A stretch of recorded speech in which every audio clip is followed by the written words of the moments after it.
Despite winning the duel with Satyakethu, Paandu did not take him as a slave. Unlike the other kingdoms he had conquered, Paandu showed an unexpected act of mercy. Instead of installing his own men as rulers, he appointed Satyakethu's son, Pandraka, as the ruler of Pundra, commanding him to act under Pandu's orders. While Satyakethu felt immense relief for his son's life, he also experienced deep humiliation, receiving his own kingdom as a donation from the very man who had defeated him. Paandu continued his relentless conquest, setting his sights on Videha. By the time he reached its borders, the king of Videha, overwhelmed by fear and the stories of Pandu's continuous victories, surrendered even before the battle could begin. The army of Videha was too small, and its soldiers were already demoralized by the news of Pandu's unbroken string of successes. Paandu, with his army bolstered both physically and mentally by their king's achievements, easily took control. He installed his men and left a portion of his army in Videha to maintain order before marching onward to Kashi. When Pandu's forces reached Kashi, the kingdom was surrounded on all sides, leaving the king of Kashi, Kashiraj, with no other option but to surrender. However, as the Kashiraj was directly related to Jarasandha, Paandu felt compelled to show mercy to a man who had knelt before him. He decided to spare Kashiraj, but ordered his soldiers to strip the kingdom of all its treasures. Tons of gold, valuables, and jewelry were loaded onto carts, ready to be sent to Hastinapura. Paandu left Kashi empty to ensure that the kingdom would not have the means to engage in any cunning strategies against him. As Paandu was leaving, the Kashiraj, with a tone of bitterness, remarked that while Jarasandha had won kingdoms by defeating a single man in a duel, Paandu had killed thousands to achieve his conquest. He questioned how Pandu's methods could be considered dharma, while Jarasandha's were labeled adharma. Though Paandu defended himself by stating that he adhered to the code of war and never broke it, the truth in the Kashiraj's words stirred a deep sense of guilt within him. Kashiraj also warned Paandu that Kashi was a sacred place, and taking its treasures might bring bad luck to Paandu and his kingdom. Ignoring Kashiraj's warnings, Paandu began his return journey to Hastinapura, carrying the weight of his victories and the unease of the words spoken to him.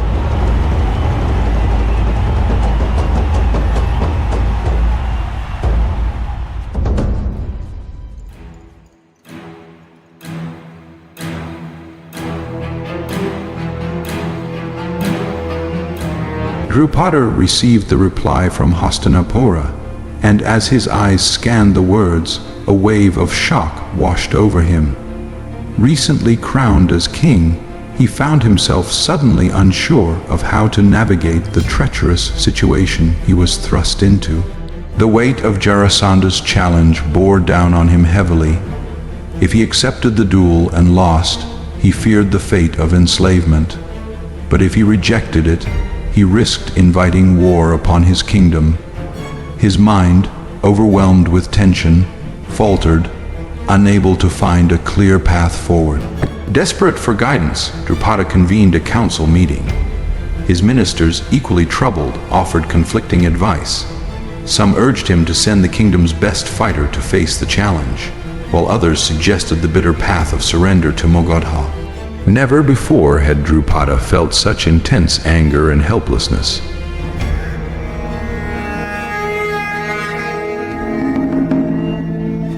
It was in this moment of turmoil that Drona, along with his wife Krupi and their newborn son Ashwathama, entered the meeting chamber. Having announced himself as Drupada's childhood friend, he was granted entry without question. But when Drupada, still gripped by hesitation and stress, looked at him, he failed to recognize the man before him. With a voice tinged with disappointment, Drona reminded him of their shared past, stating that he was Drona, his childhood companion. Drupada, without a moment's thought, harshly ordered Drona to leave immediately. Drona, taken aback, tried to explain, hoping to rekindle the bond they once shared. But Drupada, his judgment clouded by the immense pressure he was under, cut him off sharply. He acknowledged that he remembered Drona, but dismissed their childhood promises as the naive words of children who did not understand the ways of the world.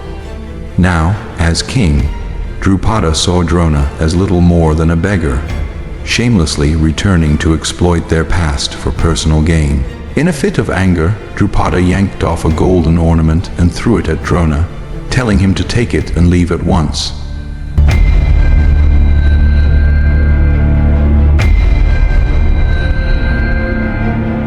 Humiliated in front of the ministers and his own family, Drona was rendered speechless.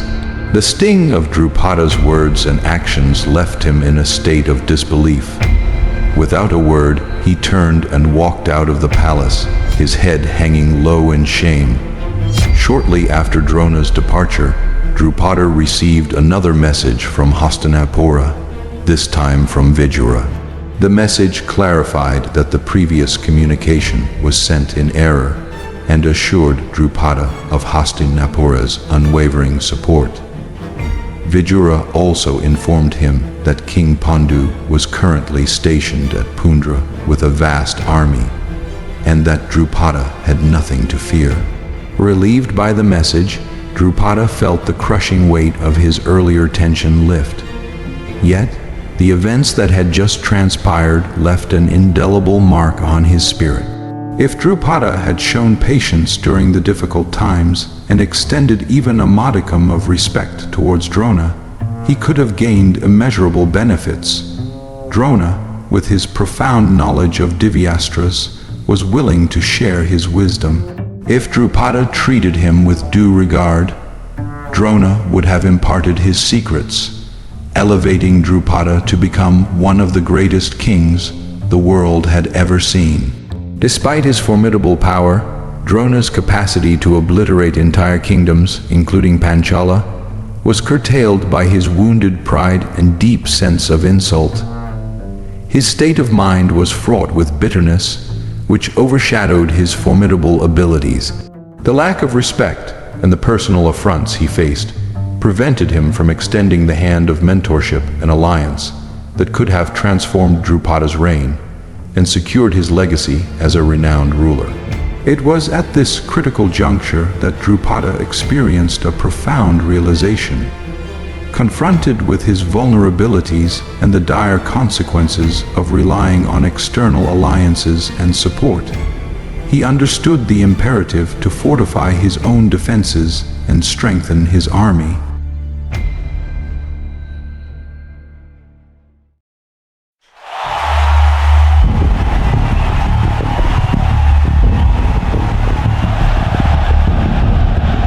Upon Pandu's triumphant return to Hastinapura, Bhishma received him with overwhelming joy and pride.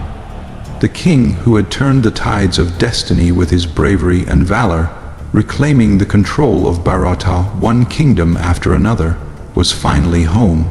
Bhishma's eyes filled with tears of happiness, for after Shantanu, Hastinapura had once again fallen into the hands of a ruler who was both righteous and heroic.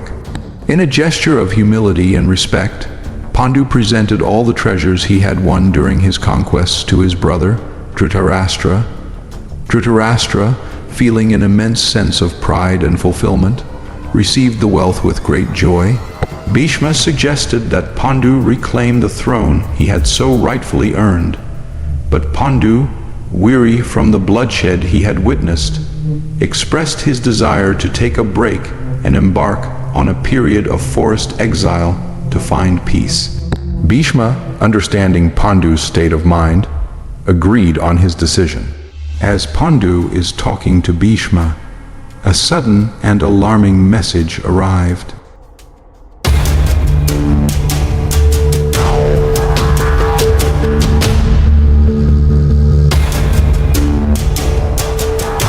Jarasandha, in a cunning move, had married his two daughters, Asthi and Prapthi, to Prince Kamsa of Mathura, the son of Ugrasena.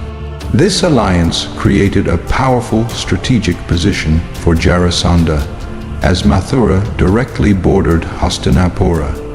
Mathura, which held control over Videsha, Sanchi, and Ujjaini, now stood in support of Jarasandha. Furthermore, the young King Nila of Mahishmati, who had strong ties with Mathura, entered the fray, showing his support for Magadha. The message sent to Drupada was merely a diversion, a clever tactic by Jarasandha to mislead Hastinapura into thinking his focus was on Panchala, while his true intentions lay elsewhere. Vidura also received intelligence that Jarasandha had arranged for his son, Sahadeva, to marry Madri, the sister of Madra King Shelya. This marriage strengthened Jarasandha's alliances further, as Madra was closely allied with Mushika, Shibhila, Takshasila, and Sindhu kingdoms, forming a western border against Hastinapura. The months of hard-fought conquests by Paandu seemed to unravel in an instant. Jarasandha's alliances now encircled Hastinapura from the south and west, placing the kingdom in an even more precarious situation than before. The victory that had once filled the hearts of Hastinapura's people with pride now seemed overshadowed by an even greater threat. Realizing the gravity of the situation, Paandu decided to act swiftly. He proposed to travel to Madra and ask for the hand of Madri, as Shelya was more favorable to Hastinapura than Magadha. Bhishma and Vidura agreed that this was the best course of action. Bhishma and Paandu swiftly set out for Madra. Though Bhishma managed to convince Shelya to marry Madri to Paandu, Shelya hesitated, having already given his word to Jarasandha. Sahadeva, who arrived later, argued that it was unrighteous to reconsider a promise once given. Paandu cut Sahadeva's words short, stating that Jarasandha's proposal was a cunning strategy to gain control. Sahadeva retorted that Pandu's motives were no different. Bhishma intervened, reminding them that it was always righteous to let the bride choose her groom. He left the decision in Madri's hands, hoping for a favorable outcome. When Madri saw Paandu, she was immediately drawn to him and chose him over Sahadeva. Bhishma breathed a sigh of relief and felt a surge of happiness as Madri chose Paandu. Even Sahadeva, though an enemy, respected Madri's decision and congratulated them before leaving.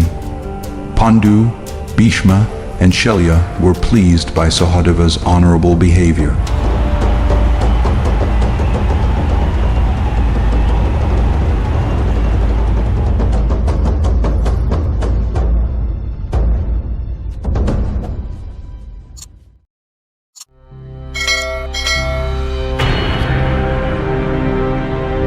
Kunti, who had spent nearly a year anxiously waiting for her husband's return, chose to be at the entrance of their home this time, determined not to miss his arrival. Her heart fluttered with anticipation as she awaited the sight of Paandu, hoping to reunite with him after such a long separation.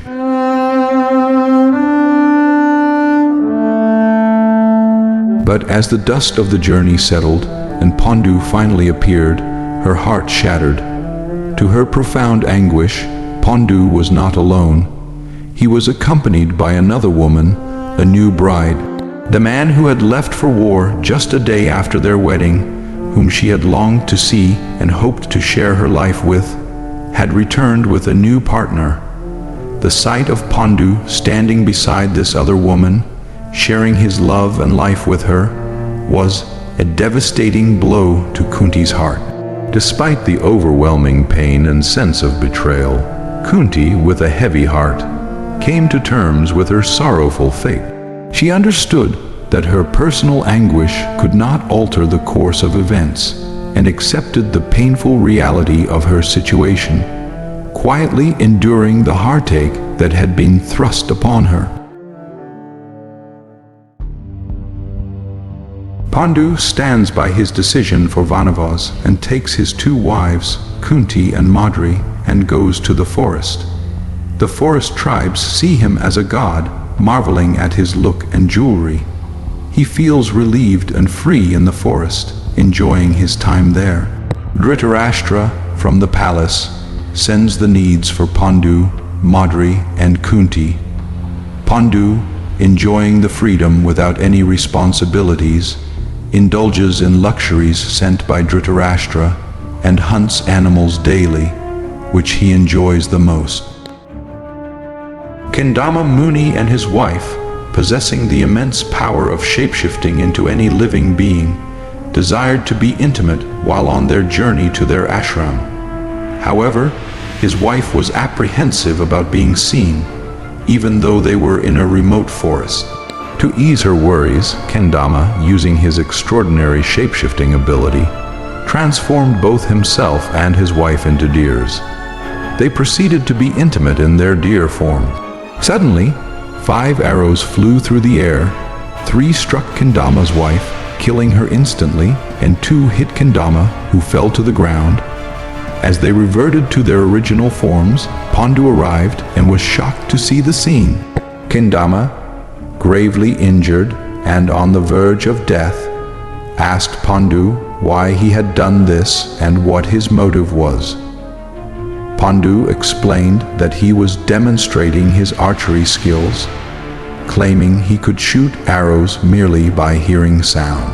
Kindama Muni, with his last breaths, explained to the bewildered king that even the wildest of beasts and the most untamed of tribal hunters refrain from striking animals during their moments of intimacy. Yet Paandu, a king bound by dharma and higher standards, had committed this grievous sin. As a consequence of this act, Kindama Muni, in his final moments, cursed Paandu with a dire fate. Whenever he would attempt to be intimate with any woman, or even entertain thoughts of such, he would meet his death.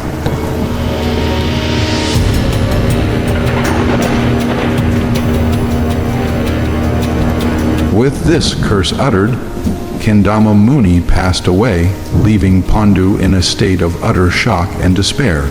This curse was no ordinary affliction. For a king, it struck at the very core of his purpose. The realization that he would be unable to have children, thereby leaving his kingdom without an heir, weighed heavily on Paandu. According to the Puranas, a king who leaves no progeny is doomed to suffer in the afterlife, a thought that only deepened his despair. The once mighty and valiant Paandu, who had faced countless battles with unwavering strength, now felt his power drain away, leaving him weak and desolate. The burden of this curse sapped his spirit, casting a shadow over his very existence.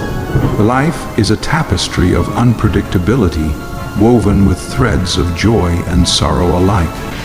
Moments that plunge us into despair may pave the way for unexpected triumphs, while those that bring elation might harbor hidden perils. The future remains an enigma, full of unimaginable twists and turns. As we navigate this ever-shifting landscape, we find that the surprises and revelations are ceaseless, continuing to unfold until the very end.